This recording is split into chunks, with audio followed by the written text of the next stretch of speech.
আসসালামু আলাইকুম ভিউয়ার্স, আশা করছি সবাই ভালো আছেন। আজকে বৃহস্পতিবার আমি কি রান্না করেছি সেটাই শেয়ার করছি। আমি একটু অসুস্থ, আমার জন্য সবাই একটু দোয়া করবেন যাতে তাড়াতাড়ি করে সুস্থ হয়ে যাই। এটা হচ্ছে খাসির মাংস, যা আলু দিয়ে রান্না করেছি। আর এটা হলো চ্যাপলার যে গুঁড়াটা মানে কি ছোট সাইজের মাছটা, সেটা ভুনা করেছি।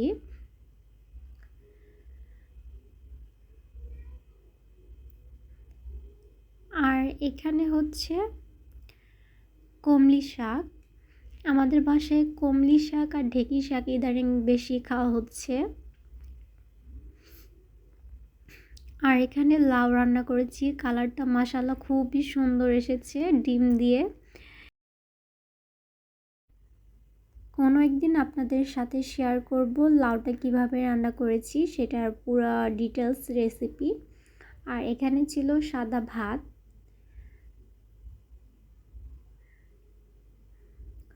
অনেকে অনেকভাবে রান্না করেন, তারপর আমি শেয়ার করব শুক্রবারে কি রান্না করেছি।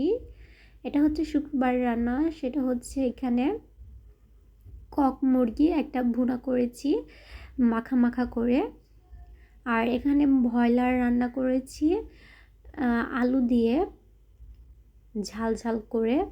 আর এখানে ডিম ভুনা করেছি। এখানে দেখতে পাচ্ছেন যে ভুনাটা এখন সুন্দর দেখাচ্ছে যখন আমি বাটিতে বেড়ে নিয়েছি।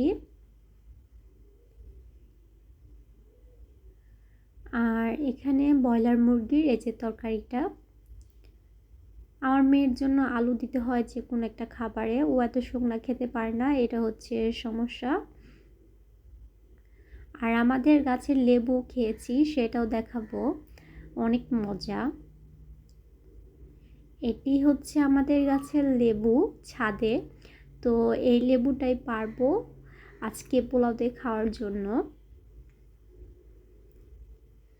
আর এটা হচ্ছে ডালিম, আনার না, এটা হচ্ছে ডালিম ধরেছে। আর এই যে গরম গরম সাদা পোলাও, আমার অলওয়েজই পোলাও অনেক ঝরঝরে হয় এবং নরম হয় না, তো ওইটাই অনেকটা আমার শান্তি লাগে যে পোলাও ঝরঝরে না হলে খেতে স্বাদ পাওয়া যায় না।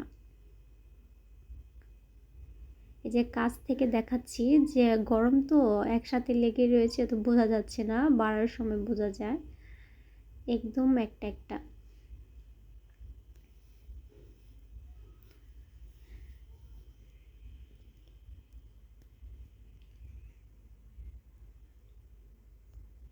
এই যেখানে ডিম বোনাটা, আমি এই ডিম বোনাটা করেছি অল্প একটু আদা দিয়ে, কোনো গরম মশলা দিইনি, শুধু একটু আদা দিয়েছিলাম। আর এখানে এই যে লেবু আর শসা তো কেনা।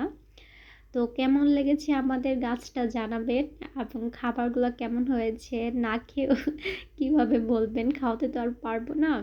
তো জানিয়েন কেমন লেগেছে। সবাই ভালো থাকবেন, সুস্থ থাকবেন, আল্লাহ হাফিজ।